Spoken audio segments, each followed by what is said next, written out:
రోజు మేము డిసిసి అధ్యక్షురాలి ఆధ్వర్యంలో మేడం వాళ్ళ అందుబాటులో లేక మాకు అక్కడ ఉమ్మడి ధర్మాపురం గ్రామ పంచాయతీ సర్పంచ్ల తరఫున మేము సర్పంచ్లను కలిసి 10 మంది ఆ విలేజ్ వాళ్ళం 10-20 మంది వచ్చి కలెక్టర్ గారిని ఇలా రెఫరెండం ఇవ్వడం జరిగింది.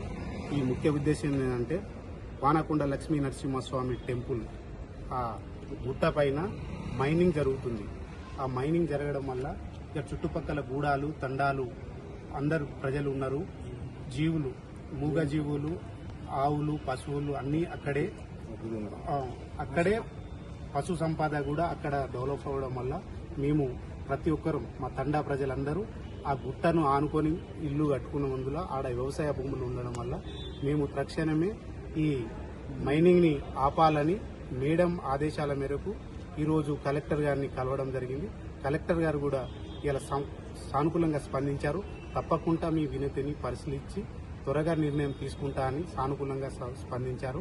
దానికి మా మేడంకి కానీ మా డాక్టర్ సాబ్ గారి మేము ఎప్పుడు రుణపడి ఉంటాం. ఇది తక్షణమే నిరంతరం ఈ గుట్ట పనులు మైనింగ్ పనులు ఆపాలని మేము కూడా బాగా డిమాండ్ చేస్తున్నాం మా ధర్మాపురం ఉమ్మడి సర్పంచ్ల ఫోరం తరఫున.